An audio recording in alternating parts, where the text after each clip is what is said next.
दिवाळी म्हटलं की सगळ्यात अगोदर बनवला जाणारा पदार्थ म्हणजे गोड शंकरपाळी, हो की नाही? तर आपण नेहमी जेव्हा फराळ बनवायला सुरुवात करतो त्यावेळेस गोडापासूनच करतो आणि गोडापासूनच करावी नेहमी. तर इथे मी अर्धा किलोचं अचूक योग्य प्रमाण घेऊन ही बिस्किटासारखी खुसखुशी शंकरपाळी बनवणार आहोत. तुम्ही पाहू शकतात किती याला भारी लेयर पडलेले आहेत. अगदी बनवायला साधी सोपी ही रेसिपी आहे. पहिल्याच प्रयत्नात कोणालाही 100% जमेल, अजिबात चुकणार नाही, कारण आपण योग्य प्रमाण घेऊन ही शंकरपाळी बनवणार आहोत. तुम्हाला मी इथे एक तोडूनसुद्धा दाखवते. तर हे पहा किती भारी या लेयर पडलेत आणि अगदी बिस्किटाप्रमाणे ही शंकरपाळी बनलेली आहे. आणखीन एक तोडून दाखवते. एकदम खुसखुशीत बनतात. आपण अर्धा किलोचं वाटीने मोजूनसुद्धा याचं मोजमाप करून घेणार आहोत. म्हणजे कोणालाही सहजच बनवता येईल. तुम्ही पाहू शकतात अगदी ही शंकरपाळी डबल टिबल फुगली जाते, लेअर भारी पडतात आणि बनवायलासुद्धा खूप सोपे आहे. तर चला लगेच रेसिपी बनवायला सुरुवात करूया. व्हिडिओ शेवटपर्यंत पहा, म्हणजे तुम्हाला प्रत्येक व्यवस्थित छोटे छोटे टिप्स सांगितलेली सर्व समजली जाईल. आणि काही नाही समजलं तरीसुद्धा कमेंटमध्ये विचारा, तुम्हाला त्याचं उत्तर मिळेल. तर मी ते अर्धा किलो मैदा घेतला आहे. आता ही वाटी घेतली, या वाटीने आपल्याला सर्व हा मैदा मोजून घ्यायचा आहे. तर मी ते खूप गच्च दाबून भरलेली नाही आहे किंवा खूप हलकी भरली नाही आहे. फक्त असं पॅकेटनं हे मैदा ओतून घ्यायचं आहे आणि आपण मोजून घेऊया. तर एक वाटी मी एका छोट्या पाटीमध्ये ओतून घेतली, तर दुसरी वाटी ही भरून घेतली आहे. तर असंच हे वरचीवर टाकून घेतले, दाबून घेतलेलं नाही आहे. तुम्हीसुद्धा मोजून घेताना कोणतेही एखादी वाटीचं माप घ्या, म्हणजे त्याने सर्व तुम्हाला साहित्य मोजून घेता येईल. तर ही तिसरी वाटी आहे. असं फुल गच्च भरायचं, म्हणजे आपलं मेजरमेंट चुकणार नाही. तर परफेक्ट 4 वाटी इथे आपला हा मैदा झाला आहे. तर मीडियम साईजची वाटी आहे. आता तुम्ही मोठी छोटी घेतली तर कमी जास्त वाट्या होऊ शकतात, पण अर्धा किलो मैद्यामध्ये मीडियम आकाराची परफेक्ट अशी 4 वाट्या मैदा भरलेला आहे. हे पहा. तर याच वाटीने मी सर्व मैदा मोजून घेतला आहे. आता बाकीचं सुद्धा साहित्य आपल्याला साखर, तूप, पाणी या वाटीनेच मोजून घ्यायचे, म्हणजे आपलं प्रमाण अजिबात बिघडणार नाही. तर सगळ्यात अगोदर हा मैदा आपण बारीक चाळणीने चाळून घ्यायचा आहे. मैदा नेहमी चाळून घ्यायचा आहे. तर बारीक एकदम जी चाळणी असते ना, त्याने चाळून घ्यायचा, म्हणजे छोट्या छोट्या अळी वगैरे किंवा जाळ्या निघल्या जातात. अगदी चिमूटभर मीठ टाकायचे. कोणत्याही गोडाच्या पदार्थामध्ये थोडंसं मीठ टाकायचं, म्हणजे त्याची चव दुप्पट होते. आता याच्यामध्ये मीठ मिक्स करून घेतले, हे बाजूला ठेवूया. आता आपण साखर पाहूया किती घ्यायची. तर ज्या वाटीने मैदा मोजला आहे ना, त्या वाटीने साखर घेतली. एक वाटीला अगदी थोडी कमी घेतली. आता तुम्हाला खूप गोड आवडत असेल तर पूर्ण वाटी भरूनसुद्धा घेऊ शकतात. एक वाटी पाणी घेऊया. आता आपल्याला फक्त साखर विरघळेपर्यंत हे पाणी गरम करून घ्यायचे. खूप वेळ असंच उकळत ठेवायचं नाही, उकळी येऊच द्यायची नाही. साखर सतत चमच्याने अशी ढवळत राहायची, म्हणजे साखर पटकन विरघळली जाते. तर मोठ्या गॅसवरती पटकन ही साखर विरघळून घ्यायची आणि गॅस बंद करायचा आणि हे पाणी थंड होऊ द्यायचं. तर इथे साखर चांगली विरघळलेली. आता आपण हे पाणी थंड होऊ देऊया. तर बाकीची तयारी करेपर्यंत हे पाणी थंड होते. तर तुम्हाला सगळ्यांना सगळ्यात अगोदर सॉरी यासाठी की मी ना पाणी गरम करताना व्हिडिओ वरती म्हणजे केला होता कॅमेरा मोबाईलचा, तर नंतर ना व्यवस्थित परातीवरती पिठावर करायचं राहून गेलं, त्याबद्दल खरंच सॉरी. एकतर एवढं दिवसभर मी हा व्हिडिओ बनवला आणि त्यात असं झालं ना, तर मला खूप वाईट वाटलं. तर तुम्हाला इथे मी तुपाचं मोहन सांगते. ज्या वाटीने आपण मैदा घेतला आहे त्याच वाटीने बरोबर अर्धी वाटी तूप घेतलेलं आहे.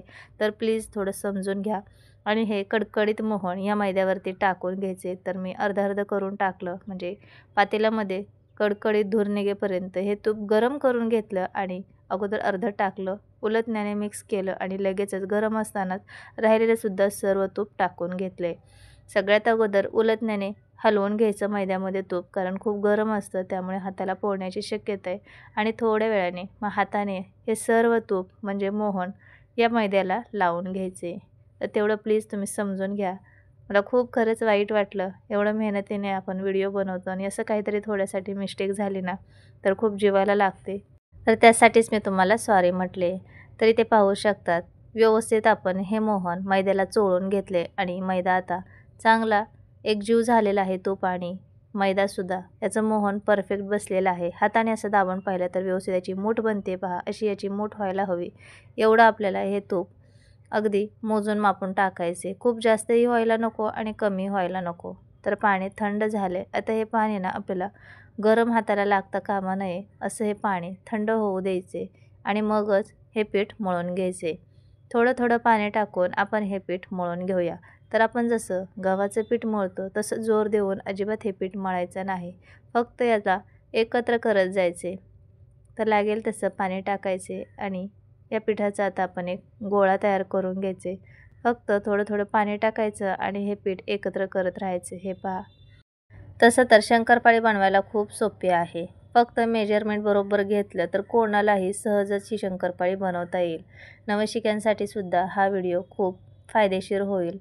अगदी असंच अचूक प्रमाण जर घेतलं ना तुमचीसुद्धा शंकरपाळी अगदी बिस्किटासारखे खुसखुशीत होणार आहे.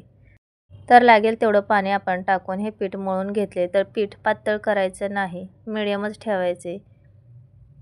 तर हे पहा, अशा पद्धतीचे हे पीठ आपल्याला मळून घ्यायचे. आता याच्यावर झाकण ठेवून हे पीठ 10 मिनिट मुरवून घेऊया. तर मला एवढं पाणी लागलेलं आहे. याच्यामधलं 3 ते 4 चमचे पाणी शिल्लक आहे. आता कोणाकोणाला सर्व पाणी लागू शकतं किंवा थोडंसं राहूसुद्धा शकतं. मैद्याच्या लेवलवरती आहे.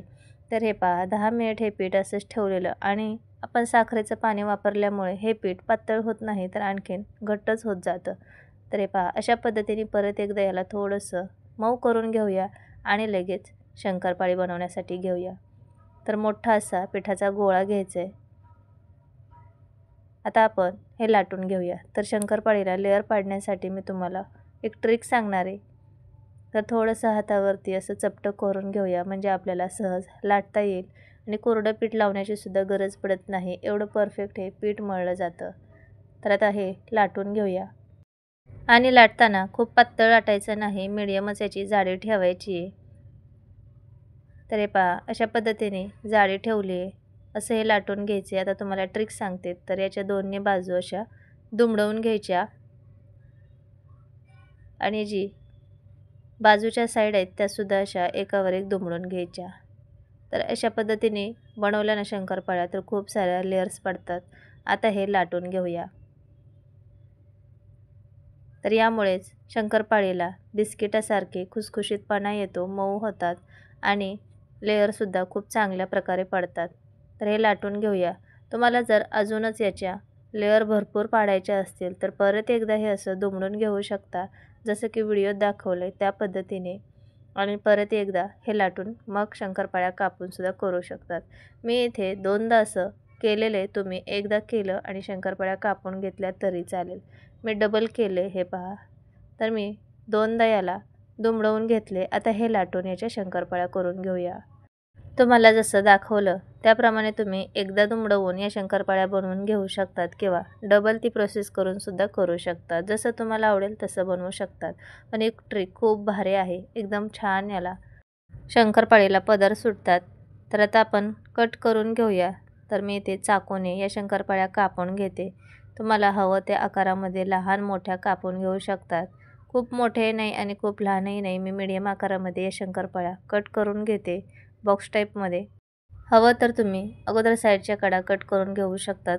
चौकोनी आकार व्यवस्थित पिठाचा झाला की मग शंकरपाळ्या कापू शकतात. मी डायरेक्टली असंच हे कापून घेतले. तर खूप लहान नाही किंवा खूप मोठे नाही, मीडियम आकारामध्ये या शंकरपाळ्या कापून घेते. आणि आपण कोरडं पीठ अजिबात वापरलेलं नाही आहे आणि या शंकरपाळ्या अजिबात पोळपाटाला चिटकत नाहीत. व्यवस्थित आपलं मेजरमेंट झालेलं आहे. तर हे पहा, अशा पद्धतीने मी या शंकरपाळ्या कट करून घेतल्या. आता ज्या साईडच्या छोट्या छोट्या बनलेल्या आहेत त्या काढून घेते. तुम्ही एकदम सर्व शंकरपाळ्या बनवून नंतर तेलामध्ये तळून घेतल्या तरी चालेल किंवा बनवत तळून घेतल्या तरीसुद्धा चालेल. तर हे पहा, मी सर्व एकदमच बनवून घेते आणि नंतर मग तळून घेते. तर सर्व एका भांड्यात या शंकरपाळ्या काढून घेऊया. तर बाकीचे सुद्धा राहिलेल्या पिठाच्या सेम अशाच पद्धतीने मी ह्या शंकरपाळ्या बनवून घेतलेल्या आहेत. तर तुम्हाला ही जी ट्रिक सांगितली ना ती तुम्ही वापरून पहा. तुम्हालासुद्धा खूप आवडेल. तुम्ही एकदा असं लाटून बनवू शकतात किंवा डबलसुद्धा ती ट्रिक वापरून बनवू शकतात. तर बाकीच्या सर्व शंकरपाळ्या मी अशाच पद्धतीने बनवलेल्या आहेत. आता लगेच आपण तळून घेऊया आणि एकदम भारी मोकळ्या सुटसुटीत ना ह्या शंकरपाळ्या बनलेल्या अगदी बिस्किटासारख्या. तर हे पहा, सर्व माझे इथे शंकरपाळ्या बनवून तयार झालेत. आता लगेच आपण तळून घेऊया आणि शंकरपाळ्या सर्व एकसारख्या आपण कापून घेतलेत आणि खूप याला चांगले पदर दिसत आहेत आत्ताच. तर लगेच तळून घेऊया. तेल मिडियम गॅसवरती गरम करून घ्यायचं. पिठाचा थोडा गोळा टाकून पाहूया. त्याला जर बबल्स येत असतील तर समजून जायचं की तेल व्यवस्थित गरम झाले, खूप कडक तेल करायचं नाही. तर हे पहा, छोटा पिठाचा गोळा टाकून पाहिला तर त्याला बबल्स येतात. आता झाऱ्यावरती थोड्या थोड्या शंकरपाळ्या घेऊन तेलामध्ये टाकून घेऊया. कोणाकोणाला हाताने टाकताना भीती वाटते तेल पोळण्याची, त्यांनी ही ट्रिक वापरायची. तर जेवढ्या तेलामध्ये बसतील तेवढ्या या शंकरपाळ्या अशा टाकून घ्यायच्या. एक एक शंकरपाळी टाकण्यापेक्षा झाऱ्याने पटकन टाकून होतात आणि हाताला पोळण्याची भीतीसुद्धा नसते. तर हे पहा, चांगले याला बबल्स येत आहेत. आता थोड्या वेळ असंच हे आपण तळून घ्यायचे. लगेच शंकरपाळ्या हलवायच्या नाहीत, थोड्या वेळ अशाच तेलात ठेवायचे. चांगले याला बबल्स यायला लागले की थोड्या वेळाने मग चमच्याने फिरवून घ्यायचं. तर थोड्या वेळाने आता आपण चमच्याने या शंकरपाळ्या हलवून घेऊया. तर मिडियम गॅसवरतीच आपल्याला या शंकरपाळ्या तळून घ्यायच्या आहेत, म्हणजे आतपर्यंत चांगल्या या तळल्या जातील, अजिबात कच्च्या राहणार नाही. जेवढ्या शंकरपाळ्या चांगल्या भाजल्या जाणार तेवढ्याच त्या खुसखुशीत होणार आहेत. आणि शंकरपाळी तळण्यासाठी घाई करायची नाही, व्यवस्थित त्याला मिडियम गॅसवरती तळून घ्यायचे. तर झाऱ्याने आता आपण हे हलवून घेऊया आणि एकसारख्या रंगावरती या शंकरपाळ्या तळून घेऊया. तर हळूहळू याचा कलर चेंज होत जातो पहा. तर सतत असं हलवत राहायचे, म्हणजे सर्व बाजूने एकसारखा याला रंग येणार आहे. तर थोड्या वेळाने पाहू शकतात याचा रंग चेंज झाला आहे आणि शंकरपाळ्याला चांगला रंग येत चालला आहे, पदर सुटत चाललेत, दिसायलाच एवढ्या भारी दिसत आहेत. तर तुम्हाला अशा रंगावर हवे असतील तर अशा पद्धतीने तळून काढू शकतात. मला थोड्याशा डार्क आवडतात, त्यामुळे मी आणखीन थोडा वेळ तळून घेणार आहे. तर हे पहा, अशा पद्धतीने या शंकरपाळ्या तळून घ्यायच्या आहेत. जसजसं तळत जातील तसा याचा रंग चेंज होत चालला आहे आणि मस्त त्याला पदर सुटलेत. तर आता आपण ह्या शंकरपाळ्या काढून घेऊया. तर एवढ्याच रंगावरती काढायच्या, यापेक्षा जास्त वेळ तळायच्या नाहीत. काय होतं की शंकरपाळ्या भांड्यात आपण काढून ठेवल्यानंतरसुद्धा त्याची कुकिंग प्रोसेस चालू असते, खूप आतून त्या गरम असतात, त्यामुळे आणखीन थोडासा याला रंग येतो. त्यामुळे अशापर्यंतच तळून घ्यायच्या, यापेक्षा जास्त लालसर करायच्या नाहीत. तुम्ही यापेक्षा कमी रंगावरती सुद्धा तळून काढू शकतात. मला थोड्या डार्क आवडतात, त्यामुळे मी अशा तळून घेतलेल्या आहेत. तर एकदम मस्त सुगंध येतोय आणि एकदम भारी या शंकरपाळी बनलेल्या घरात सर्वांनाच खूप म्हणजे खूप आवडल्या. तर सर्व शंकरपाळ्या आपल्या तळून तयार झालेल्या आहेत. हे पहा, आहेत की नाही भारी. तर तुम्ही सुद्धा नक्की बनवून पहा आणि ही रेसिपी कशी वाटली कमेंटमध्ये सांगा. काही समजलं नसेल तर डिस्क्रिप्शन बॉक्समध्ये याची सर्व मी माहिती देणार आहे, तिथे तुम्ही पाहू शकतात किंवा कमेंट करू शकतात. आणि आणखीन भरपूर अशा दिवाळीच्या रेसिपी पाहण्यासाठी आपल्या चॅनलला सबस्क्राईब, लाईक, कमेंट, शेअर करा आणि पहा. तळल्यानंतर याची साईज डबल टिबल झालेली आहे. तर आहे की नाही एकदम बनवायला साधी सोपी रेसिपी, फक्त मेजरमेंट चुकू द्यायचं नाही. तर तुम्ही सुद्धा येणाऱ्या दिवाळीमध्ये नक्की अशा पद्धतीने करून पहा आणि आणखीन व्हिडिओ पाहण्यासाठी चॅनलला सबस्क्राईब, लाईक, कमेंट, शेअर करा. शेजारी असणाऱ्या बेल आयकॉनवर सुद्धा क्लिक करा, म्हणजे तुम्हाला शॉर्ट व्हिडिओ, लॉंग व्हिडिओ पाहता येईल. आपण भेटूया पुढच्या व्हिडिओमध्ये. Bye bye. आज आपण बनवतोय झटपट होणारी तिखट कुरकुरीत शेव. बनवायला खूप साधी सोपी रेसिपी आहे, खायला तेवढीच टेस्टी चटकदार ही शेव लागते आणि कमी साहित्यात तयार होते. घरच्या घरी आपण झटपट ही कुरकुरीत शेव कशी बनवायची ते पाहूया. त्या अगोदर तुम्हाला याचा मी आवाज ऐकवते. हे पहा, खूप कुरकुरीत होते, शिवाय कमी तेलकट होते. अजिबात जास्त तेल पित नाही ही शेव. आणि आपण शेव कुरकुरीत 1 ते 1.5 महिना ही शेव तशीच्या तशी राहण्यासाठी याच्यामध्ये एक सिक्रेट पदार्थसुद्धा टाकणार आहोत. तर चला बनवायला सुरुवात करूया. रेसिपी शेवटपर्यंत नक्की पहा. तर मी इथे या वाटीने सर्व साहित्य मोजून घेतले. तुम्हीसुद्धा कोणत्याही एखाद्या वाटीने पेल्याने हे मोजून घ्यायचे. तर 1 वाटी बेसन पीठ घेतले, हलकंसं दाबून भरायचं. तर दुसरी वाटीसुद्धा अशीच गच्च भरून घेतली आहे आणि बेसन पीठ आपल्याला चाळून घ्यायचे. बेसन पीठ चाळून घेतलं की बेसन हलकं होतं आणि शेव तेवढीच हलकी, मोकळी, कुरकुरीत बनते. तर हे पहा, सर्व बेसन पीठ आपण चाळून घेऊया. तर माझ्याकडून चाळताना जिरा आणि ओवा काढून ठेवला, त्याच्यामध्ये थोडंसं बेसन पडलं गेलं. असो, त्याच वाटीने आपल्याला पाऊण वाटी इथे तांदळाचं पीठ वापरायचे. तर हेच आपलं तांदळाच्या पिठामुळे कुरकुरीत शेव होणार आहे आणि पटकन मऊ पडत नाही, खूप दिवस तशीच्या तशी कुरकुरीत राहते. तुम्ही याच्याऐवजी साबुदाण्याचं पीठसुद्धा पाववाटी वापरू शकतात. आता इथे मी अर्धा चमचा ओवा आणि 1 चमचा जिरे घेतलेत. तर हे खलबत्त्यामध्ये बारीक करून घ्यायचे किंवा मिक्सरवरती बारीक करून घेतलं तरीसुद्धा चालेल। तर याची चांगली पावडर करून घ्यायची आणि हे सुद्धा आपल्याला चाळून घ्यायचे। ओवा आणि जिरे चाळून घेतल्यामुळे शेव करताना तुटत नाही, ओवा अडकला जात नाही, त्यामुळे सर्व साहित्य आपल्याला चाळूनच घ्यायचे। पाव चमचा हळद आणि अर्धा चमचा लाल मिरची पावडर घेतली। हळद खूप जास्त टाकायची नाही, हळद जर खूप जास्त झाले तर शेव काळपट पडते। आता आपण याच्यामध्ये चवीनुसार मीठ टाकून घेऊया। आता मोहन टाकायचे। तर ज्या वाटीने साहित्य घेतले त्याच वाटीने पाऊण वाटी एवढं मी तेल घेतले। तुम्हाला जी तेलाची केटली असते त्यामध्ये पळी वापरतो आपण तेल घेण्यासाठी, ती पळी 1.5 पळी आहे। चमच्याने म्हणाल तर 5 ते 6 चमचे तेल इथे घेतलेले आहे। आता हे तेल कडकडीत गरम करून घ्यायचे। तर हे सर्व तेल आता धूर निघेपर्यंत चांगलं कडकडीत मोहन करून घेऊया। त्याच्या अगोदर हे सर्व जिन्नस आपण एकजीव करून घेऊया, तोपर्यंत तेल गरम होते। तर सर्व हे मसाले आपण छान एकत्र करून घेतलेत। आता याच्यामध्ये आपण मोहन टाकून घेऊया। मोहन टाकल्यामुळे बेसन खूप हलकं फुलकं होतं आणि शेवसुद्धा खुसखुशीत बनते। तर सर्व कडकडीत हे मोहन आपण टाकून घ्यायचे। तर खूप गरम आहे त्यामुळे अगोदर चमच्याने हे सर्व मिक्स करायचे। आता मी इथे तिखट ही शेव बनवते आणि लसूण वगैरे वापरलेला नाही आहे। तुम्हाला जर लसूणी शेव बनवायची असेल तर आपण जिरे ओवा ज्यावेळेस बारीक कुटून घेतलं त्यावेळेसच तुम्ही 8 ते 9 लसूण पाकळ्या, त्याच्यामध्ये थोडं पाणी आणि जिरे ओवा हे मिक्सरवरती बारीक करून त्याचं पाणी टाकायचं आणि मग लागेल तसं पाणी टाकून हे पीठ मळून घेऊ शकता। जर तुम्हाला लसूणी शेव बनवायची असेल तर मी इथे साधी तिखट शेव बनवते, त्यामुळे लसूण वापरलेलं नाही। आता आपण ज्या वाटीने सर्व साहित्य घेतले त्याच वाटीने 1 वाटी बरोबर मी ते पाणी घेतले। आता लागेल तसं थोडं थोडं पाणी टाकायचं आणि हे पीठ भिजवून घ्यायचं। तर हे पीठ आपल्याला खूप पातळसुद्धा नको आहे किंवा खूप घट्टही नको आहे, थोडं थोडं करून पाणी टाकून घेतले आणि हे पीठ मळून घ्यायचे। तर लागेल तसं पाणी टाका। पीठ जर घट्ट वाटलं तर आपण परत याच्यामध्ये पाणी टाकून मळू शकतो, पण खूप पातळ झालं तर परत बेसन पीठ ॲड करावं लागेल, सर्व साहित्य टाकावं लागेल। त्यामुळे टाकताना सर्व मेजरमेंट व्यवस्थित घ्यायचे। कमी पडलं तरी चालेल, परत आपण थोडं पातळ करून घेऊ शकतो। तर लागेल तसं पाणी टाकून हे पीठ मी मळून घेतले। थोडंसं तेल टाकूया आणि हे परत मऊ करून घेऊया। तर तुम्हाला दिसत असेल असं हे लवचिक पीठ मळून घ्यायचे। तर सर्व पीठ आपण चांगलं परत एकदा मऊ करून घेतले आणि खूप घट्ट नाही आहे किंवा खूप पातळही नाही आहे, मिडियम असंही आपण पीठ मळून घेतले। मिडियमपेक्षा थोडंसं पातळ आहे, पण खूप पातळ करायचं नाही। तर तेल लावून थोडंसं आपण हे पीठ मऊ करून घेतले आणि असं हे लवचिक झालेले। तर याचे 2 रोल करून घेतले आणि सर्व पीठ मळायला आपल्याला किती पाणी लागले ते मी सांगते। तर हे पहा, 1 वाटी पाणी घेतलेलं, त्यामधलं पाऊण वाटी पाणी शिल्लक राहिलेलं आहे। आता आपण शेवच्या प्लेटला तेल लावून घेऊया आणि साच्याला सुद्धा तेल लावून घ्यायचे।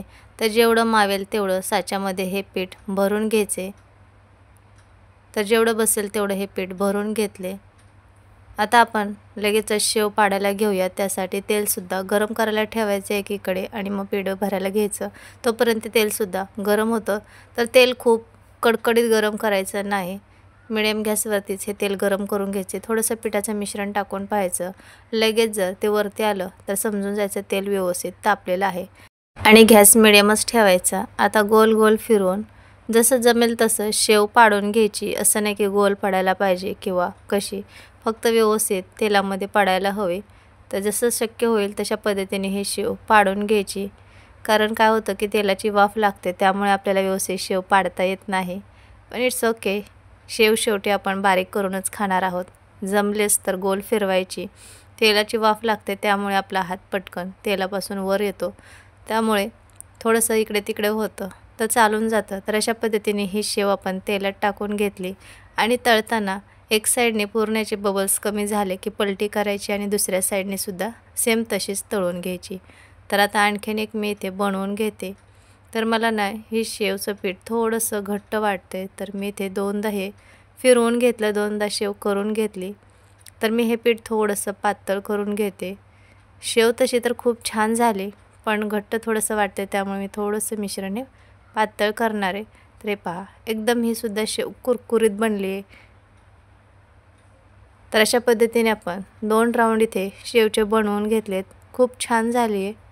हे पहा, मस्त रंग आलाय, कुरकुरीतसुद्धा बनली आहे। तुम्हाला मी ही शेव थोडीशी तोडून दाखवते. हे पहा, एकदम क्रिस्पी, हलकी फुलकी आणि कुरकुरीत झाली आहे. तर आणखीन छान बनण्यासाठी मी थोडंसं हे मिश्रण पातळ करून घेणार आहे. तर एकदम क्रिस्पी अशी शेव झाली आहे. तर सर्व साच्यातलं पीठ मी बाहेर काढलं आणि राहिलेलं जे पाणी होतं ना, पीठ मळून राहिलेलं पाणी, त्यातलं थोडंसं पाणी टाकून हे पीठ परत एकदा जरा ओलसर करून घेतले. तर हे पहा, एकदम घट्ट झालं तर आपल्याला पातळ करता येतं, पण मिश्रण जर पहिलंच पातळ झालं तर परत सर्व साहित्य टाकावं लागतं. त्यामुळेच मी थोडंसं मीडियम हे केलं होतं. तर आणखीन थोडंसं पाणी टाकून हे पीठ आणखीन थोडं पातळ करून घेतलं. हे पहा, आता याचा रोल बनवून घेतला आहे. आता साच्यात टाकून घेऊया आणि परत राहिलेली सर्व शेव अशाच पद्धतीने बनवून घ्यायची. तर मी हे परत एकदा तुम्हाला दाखवते. थोडंसं मिश्रण टाकून पाहिलं तर पटकन ते वरती आलं. तेल व्यवस्थित तापलेलं आहे. तर आता झाऱ्या गोल गोल फिरवून अशी ही शेव पाडून घ्यायची आहे. तर जरा उंच असं झाऱ्या धरायचा, म्हणजे हाताला थोडी वाफ कमी लागते आणि शेवसुद्धा व्यवस्थित पडली जाते. तर अशा पद्धतीने ही शेव मी पाडून घेतली आहे. तर एक साईडने व्यवस्थित भाजू द्यायची. याचे बबल्स कमी झाले की मग एक साईड पलटी करून दुसऱ्या साईडने सुद्धा ही शेव चांगली कुरकुरीत होईपर्यंत भाजून घ्यायची, म्हणजेच तळून घ्यायची. तर खूप वेळ जर अशीच ठेवली किंवा तेल गरम जास्त झालेलं असेल तर याचा रंग चेंज होतो. आपल्याला याचा रंग अजिबात चेंज होऊ द्यायचा नाही आहे. तर हे पहा, हळूहळू याचे बबल्स कमी झालेत. आता आपण ही शेव काढून घेऊया. तर मस्त हलकी फुलकी क्रिस्पी कुरकुरीत आपली इथे शेव तयार झाली आहे. तर राहिलेसुद्धा सर्व शेव अशाच पद्धतीने बनवून घ्यायची आहे. तुम्हाला सांगितल्याप्रमाणे मिश्रण घट्ट वाटलंच तर पाणी टाकायचं आणि थोडंसं ओलसर हे पीठ करून शेव पाडायची, म्हणजे शेव पाडायला जड जात नाही.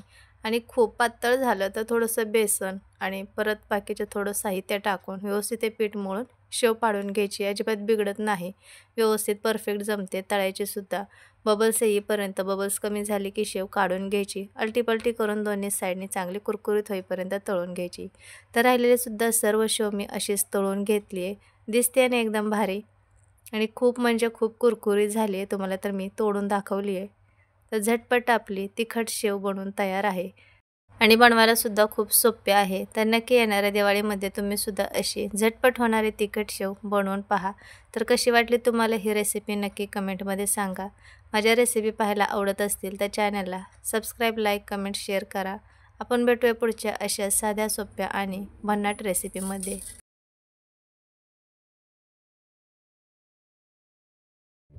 दिवाळी म्हटलं की सगळ्यांच्या आवडीचा पदार्थ म्हणजे चकली असतो, हो ना?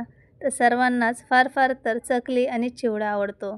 तर आज आपण फक्त डाळ आणि तांदळाच्या पिठापासून इन्स्टंट चकली बनवतोय, तेही एकदम कुरकुरीत क्रिस्पी काटेरी चकली. अगदी 20 मिनिटात ही चकली बनवून तयार होते. तर कशी बनवायची हे आपण वाटीच्या अचूक प्रमाणासोबत ही रेसिपी तुमच्यासोबत शेअर करतोय. तर व्हिडिओ शेवटपर्यंत नक्की पहा आणि एवढी भन्नाट ही चकली तयार होते. तुम्हीसुद्धा येणाऱ्या दिवाळीमध्ये करू शकतात. पहिल्यांदाच कोणी बनवलं तरीसुद्धा सहज जमेल, अजिबात ही रेसिपी चुकणार नाही. तर चला बनवायला सुरुवात करूया. तर इथे मी 1 वाटी डाळवे घेतलेत. तर याला कोण डाळवं म्हणतं, डाळं म्हणतं किंवा भाजलेली फुटाण्याची डाळ म्हणतात. तर याच वाटीने सर्व प्रमाण घेणार आहोत. सगळ्यात अगोदर हे डाळवे आपण मिक्सरच्या भांड्यात टाकून बारीक करून घेऊया. आता हे पीठ आपण बारीक करून घेतले. चाळणीने चाळून घेऊया, म्हणजे याच्यामध्ये जे जाडसर कण राहिलेले आहेत ते बाजूला करायला आपल्याला सोपं जाईल. तर सर्व हे पीठ आपण चाळून घेऊया.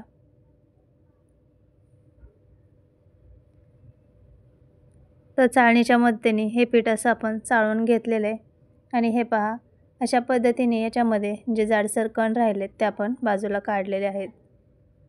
आता डाळव्याचं पीठ तयार झालेलं आहे. तर त्याच वाटीने मोजून मी 3 वाटी तांदळाचं पीठ घेतलेलं आहे. तर मी इथे रेडीमेड पीठ घेतलेलं आहे. सहज दुकानामध्ये तांदळाचं पीठ मिळतं किंवा तुम्ही घरी बनवू शकता. तांदूळ धुवून, सुकवून नंतर दळून आणू शकतात. तर त्याच वाटीने 3 वाटी तांदळाचं पीठसुद्धा घ्यायचे. आता हे पीठसुद्धा आपण चाळून घ्यायचे. तुम्ही कोणतीही वाटी, पेला सेट करून घ्या. त्याने सर्व मोजून मापून घेतलं तर अजिबात ही चकली बिघडणार नाही. आता आपण याच्यामध्ये चवीनुसार मीठ टाकून घेऊया. तर मी इथे काय काय मसाले घेतले ते पाहूया. अर्धा चमचा जिरे पावडर, अर्धा चमचा धना पावडर, अर्धा चमचा हळद आणि त्याच चमच्याने 1.5 चमचा लाल मिरची पावडर घेतली. मिरची पावडर तुमच्या आवडीप्रमाणे कमी जास्त करू शकतात.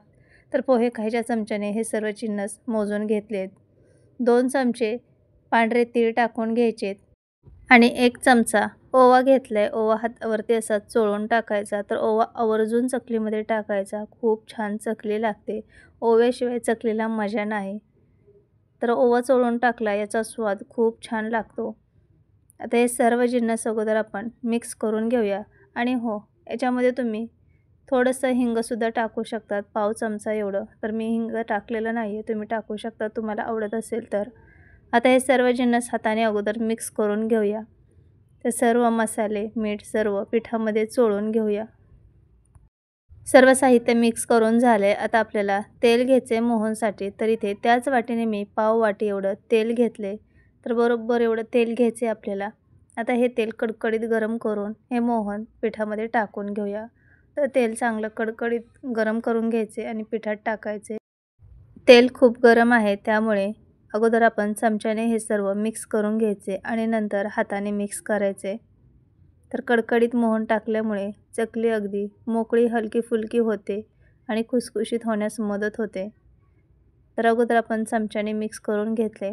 आता आपण थोडंसं हे तेल थंड झालेले हाताने हे सर्व पिठाला लावून घेऊयात तेल, म्हणजे याच्या कणाकणाला चांगलं चोळून घ्यायचे.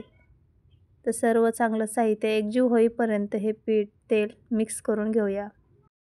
तर हे चांगलं एकजीव करून घेतले आणि याचे नाशी मूठ व्हायला हवे तोपर्यंत आपल्याला चांगलं मिक्स करायचे. जर मूठ बनत नसेल तर आणखीन 1-2 चमचे तेल कडकडीत गरम करून टाकू शकतात. पण आपण मोजून बरोबर घेतलेलं आहे, त्यामुळे व्यवस्थित हे तेलाचं प्रमाण झाले आणि व्यवस्थित मूठ होतीये. पीठ मळण्यासाठी आपल्याला गरम पाणी लागणार आहे. तर थोडंसं कोमट असं पाणी करून घ्यायचे. खूप कडकडीत गरम नको, हाताला सहन होईल असं हे पाणी गरम करून घ्यायचे आणि पीठ मळायचे.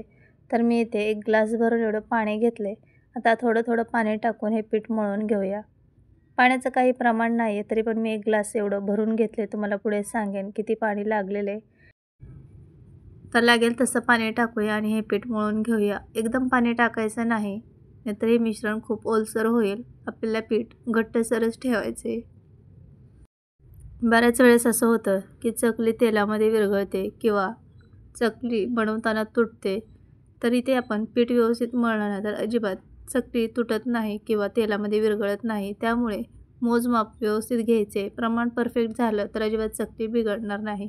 कोणीही सहज पहिल्यांदाच ही चकली बनवू शकेल. तर अशा पद्धतीने हे पीठ आपण मळून घेतलेले. तर हे पीठ घट्ट वाटत होतं म्हणून थोडंसं पाण्याचं आणखी शिंतोडे देऊन हे पीठ मी मळून घेतले. तर अशा पद्धतीने हे पीठ आपलं तयार झाले. तर हे पहा, असं हे लवचिक असायला हवं, म्हणजे आपली चकली तुटणार नाही. तर अशा पद्धतीने हे पीठ आपण मळून घेतलेलं आहे. तर याच्यावरती 5 ते 6 मिनिट आपण झाकण ठेवूया. तर हे पहा, असं हे पीठ घट्ट हवं आहे, खूप पातळ नको किंवा खूपच घट्ट नको. तर झाकून ठेवूया 5 ते 6 मिनिट. तोपर्यंत आपण साच्याला तेल लावून घेऊया आणि कढईमध्ये तेलसुद्धा गरम करण्यासाठी ठेवूया. आपली चकली मस्त होणार आहे. तर बरोबर 1 ग्लास एवढं मला पाणी लागलेलं आहे. आता आपण चकलीच्या प्लेटला तेल लावून घेऊया. तर इथे चकलीची प्लेट घ्यायची आणि त्याला थोडंसं तेल लावायचे, म्हणजे चकली व्यवस्थित बनवता येईल. आणि आपण साच्याला सुद्धा थोडं तेल लावून घेऊया. तर हे पहा, चकलीची प्लेट बसवून घेतली आणि साच्याला सुद्धा अशा पद्धतीने थोडंसं तेल सोडून घेऊया. तोपर्यंत आपलं पीठसुद्धा चांगलं मुरलेलं आहे.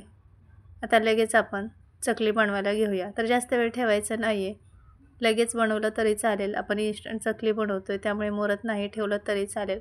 जस्ट आपण तेल लावूस तोपर्यंत साच्याला हे पीठ मुरण्यासाठी ठेवलेलं आणि तेलसुद्धा कढईत गरम करायला ठेवायचे. आता यामधलं थोडंसं मिश्रण घेऊया पिठाचं. असं हातावरती लांबट गोल हे पीठ करून घ्यायचे आणि साच्यामध्ये भरून घेऊया. तर जेवढं मावेल तेवढं साच्यामध्ये हे पीठ दाबून भरायचे. मोकळी हवा ठेवायची नाही, म्हणजे चकली बनवताना चकली तुटणार नाही. खूप पोकळ जर भरलं हवा ठेवून तर चकली तुटते. त्यामुळे दाबून हे पीठ भरून घ्यायचे आणि साच्या व्यवस्थित पॅक बंद करून घ्यायचे. आता लगेच आपण चकली बनवायला घेऊया. बाकीचं पीठ झाकून ठेवायचे, म्हणजे ते कोरडं पडणार नाही. तर तुम्ही प्लेटवरती अशा पद्धतीने चकली बनवू शकतात किंवा मोठ्या ताटामध्ये भरपूर साऱ्या चकल्या एकदम बनवू शकतात किंवा प्लॅस्टिकच्या पेपरवरती सुद्धा बनवू शकतात। तर इथे तुम्हाला मी चकली बनवून दाखवते। हे पहा किती छान काटेरी अशी चकली बनते आणि अजिबात तुटत नाही आहे। तर परफेक्ट आपलं मेजरमेंट झालेलं आहे आणि पीठसुद्धा चांगलं मळलं गेलेलं आहे। तर हे पहा शेवटचं जे पिठाचं तोंड तोडून असं बंद करून घ्यायचे म्हणजे व्यवस्थित ते चिटकवून घ्यायचे, तेलामध्ये तळताना सुटत नाही। आणखीन एक बनवून दाखवते। तर स्टार्टिंगला असं थोडासा गोल आकार देऊन घ्यायचा आणि साच्या गोल गोल फिरवत ही चकली बनवून घ्यायची। तर तुम्हाला किती मोठी लहान हवी आहे त्यानुसार ही चकली बनवून घ्यायची आहे। तर मीडियम आकाराच्या 4 लेअरच्या इथे मी चकल्या या अशा बनवून घेतलेत। तर किती छान बनली आहे पहा। तर अशाच पद्धतीने बाकीच्या सुद्धा आपण चकल्या बनवून घेऊयात आणि काटेसुद्धा छान पडलेले आहेत। तर मी तुम्हाला 2 चकल्या बनवून दाखवलेत आणि बाकीच्या सुद्धा सेम अशाच पद्धतीने करून घेतलेत थोड्याशा। आता तळून घेऊया। तर तेल गरम करून घ्यायचे मीडियम गॅसवरती, थोडं मिश्रण टाकून पाहायचं तर पटकन ते वरती आले तर तेल परफेक्ट तापलेलं आहे। गॅस मीडियमच ठेवायचा आणि अलगद हाताने ही चकली उचलून तेलामध्ये सोडून घ्यायची। तर दुसरी सुद्धा आपण ही चकली सोडून घेऊया। तर पुढे तुम्हाला मी झाऱ्याने सुद्धा चकली कशी सोडायची ते सुद्धा दाखवणार आहे। कोणाकोणाला खूप भीती वाटते तेलामध्ये पदार्थ टाकून तळण्याची, तर त्यांनी झाऱ्याने सुद्धा तळू शकतात। तर चकली तेलामध्ये टाकली की लगेचच त्याला उलटपालट करायची नाही, थोडा वेळ तशी सेट होऊ द्यायची, चांगली तळू द्यायची आहे आणि नंतरच पलटी करायची आहे। आणि चकली तळली की नाही हे कसं ओळखायचं ते सुद्धा पुढे सांगणार आहे। तर हे पहा थोड्या वेळाने ही चकली चांगली एक साईडने तळलेली मग पलटी करून घ्यायची आणि दुसऱ्या साईडने सुद्धा चांगली क्रिस्पी होईपर्यंत तळून घ्यायची। तर चकली जशी जशी तळली जाईल तशी तशी तळाशी ती जाऊन बसते, म्हणजे समजायचं की चकली आपली तळलेली आणि बुडबुडेसुद्धा कमी होतात। तर हे पहा हळूहळू तेलाचे बबल्स कमी झालेत आणि चकली आपली तळाशी जाऊन बसते आहे। तर याच्यावरून समजून जायचं की आपली परफेक्ट अशी चकली तळून झाली आहे। तर आता आपण काढून घेऊया। तर अलटी-पलटी करून मस्त लालसर रंगावरती ही चकली आपण तळून घेतली आहे। एकदम भारी सुगंध घमघमाट घरामध्ये पसरलेला आहे चकलीचा आणि आपण अजिबात भाजणी वगैरे काहीच केलेले नाही आहे। फक्त एक वाटी डाळव्यापासून आणि तांदळाच्या पिठापासून ही कुरकुरीत चकली बनवलेली आहे आणि एकदम भारी झालेली। तर तेल निथळून ही चकली काढून घेऊयात। तर हे पहा आहे की नाही एकदम भारी, एकदम हलकी फुलकी ही चकली बनते।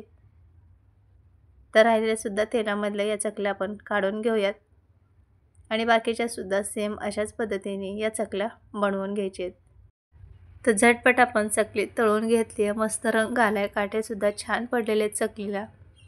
तर झाऱ्याने अशा पद्धतीने ही चकली सोडून घ्यायची, अलगद हाताने झाऱ्यावरती चकली घ्यायची आणि तेलामध्ये सोडून घ्यायची, म्हणजे हाताला पोळण्याची सुद्धा भीती राहत नाही। आता ही चकली सुद्धा अलटी-पलटी करून आपण तळून घेऊयात आणि बबल्स कमी होईपर्यंत ह्या चकल्या तळून घ्यायच्या। तर हे पहा काय मस्त रंग आलाय आणि एकदम भन्नाट चकली झालेली। तर राहिलेल्या सुद्धा सर्व चकल्या आपण अशाच पद्धतीने तळून घेऊयात। तुम्हाला जर जास्त प्रमाणात या चकल्या बनवायच्या असतील तर जे प्रमाण सांगितलेलं आहे वाटीचं तेच डबल घ्यायचं सेम अशाच पद्धतीने। तर माझा थोडासा आवाज खराब आहे, म्हणजे मला अधूनमधून खोकला येतं, त्यामुळे बोलताना खूप वेळा मी थांबून थांबून या व्हिडिओला व्हॉइस ओव्हर केला आहे। तर हे पहा किती भन्नाट ही चकली बनलेली आहे। तर बाकीच्या सुद्धा अशाच तळून घेतलेत आणि चकली तळल्यानंतर चाळणीमध्ये ठेवायची, म्हणजे ती तशीच व्यवस्थित राहते। तर हे पहा झटपट आपल्या इन्स्टंट चकल्या तयार झालेल्या आहेत। जास्त काहीही साहित्यसुद्धा लागत नाही, घरात असणाऱ्या साहित्यामध्ये आपण या चकल्या बनवू शकतो। फक्त आपल्याला डाळवं लागणार आहे। तर आहे की नाही बनवायला एकदम साधी सोपी रेसिपी। तुम्हीसुद्धा येणाऱ्या दिवाळीमध्ये ही चकली नक्की करून पहा आणि कशी वाटली तुम्हाला ही रेसिपी नक्की कमेंटमध्ये सांगा।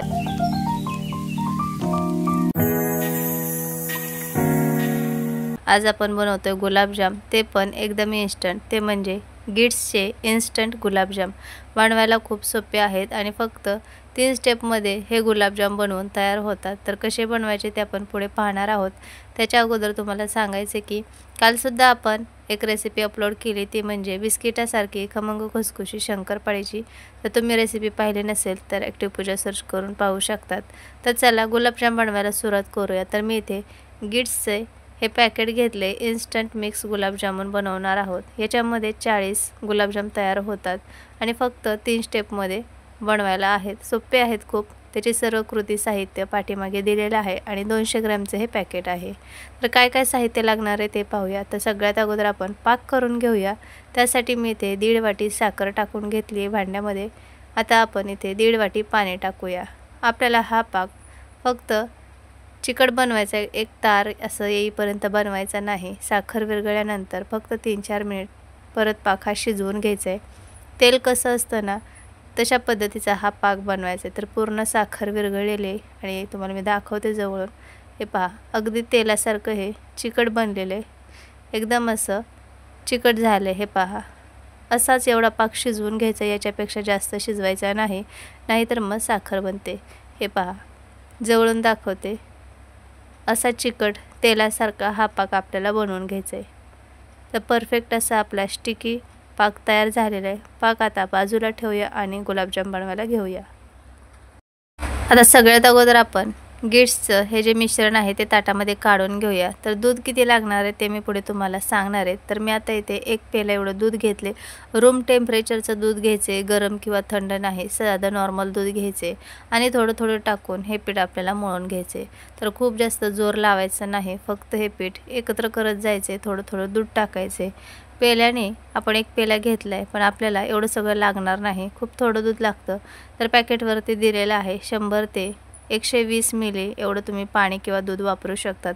कपाने जर म्हटलं तर 150 मिली एवढं हे दूध घ्यायचे, म्हणजे 3/4 कप दूध लागणार आहे। तर थोडं थोडं करून मी याच्यामध्ये दूध टाकून घेतलं। तर हे मिश्रण ना खूप घट्ट ठेवायचं नाही, ड्राय झालं ना तर मग ह्याला भेगा पडतात गुलाबजामला, त्यामुळे थोडंसं हे मिश्रण ओलसर ठेवायचे। आत्ता जरी ओलसर वाटलं तरी नंतर हे हळूहळू घट्ट होत जातं थोडंसं, त्यामुळे एकदम ड्राय असं मळून घ्यायचं नाही। तर आता आपण हे पीठ मळून घेतले, हातावरती थोडा गोळा करून पाहायचा, जर याला चिरा गेल्या तर परत थोडं दूध टाकायचं आणि परफेक्ट असं मळून घ्यायचं।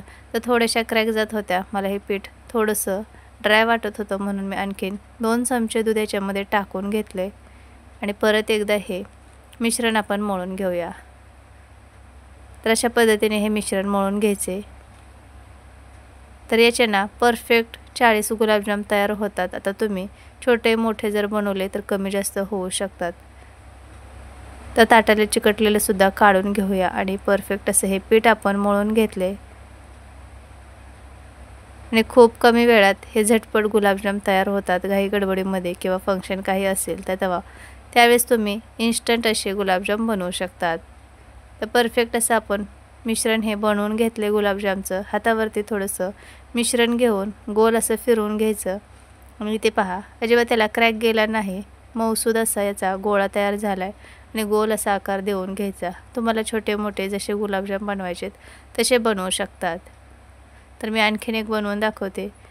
थोडं थोडं मिश्रण घ्यायचं आणि हे असं गोल गोल फिरवून घ्यायचं, व्यवस्थित त्याला गोल आकार येतो आणि क्रॅकसुद्धा जात नाही। तुम्हाला जर वाटलं आणखीन हे मिश्रण खूप घट्ट आहे किंवा ड्राय होते, म्हणजेच क्रॅक पडतात, तर परत थोडंसं दूध टाकून हे मिश्रण मिक्स करून याचे गुलाबजाम बनवू शकतात।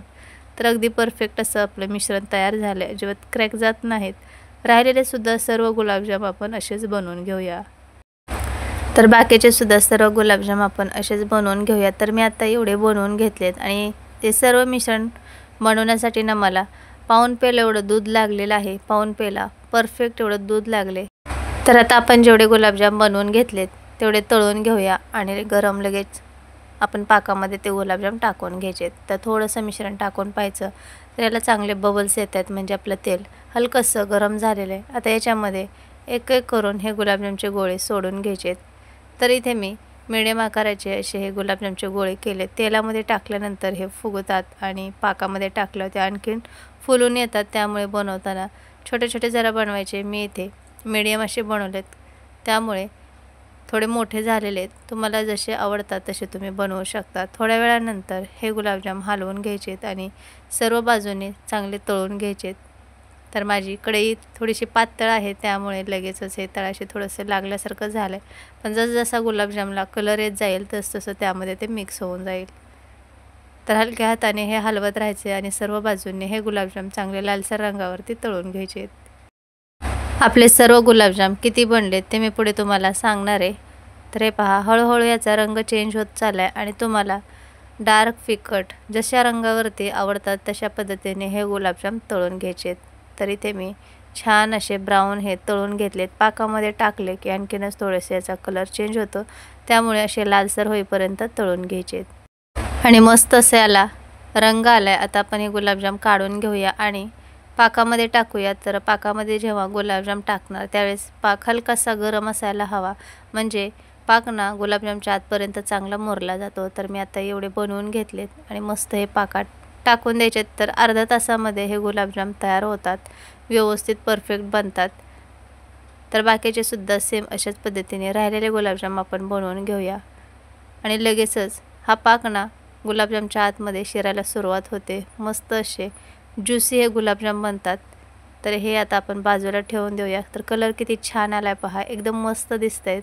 तशा रंगावरती तळून घ्यायचे, खूप छान गुलाबजाम दिसतात।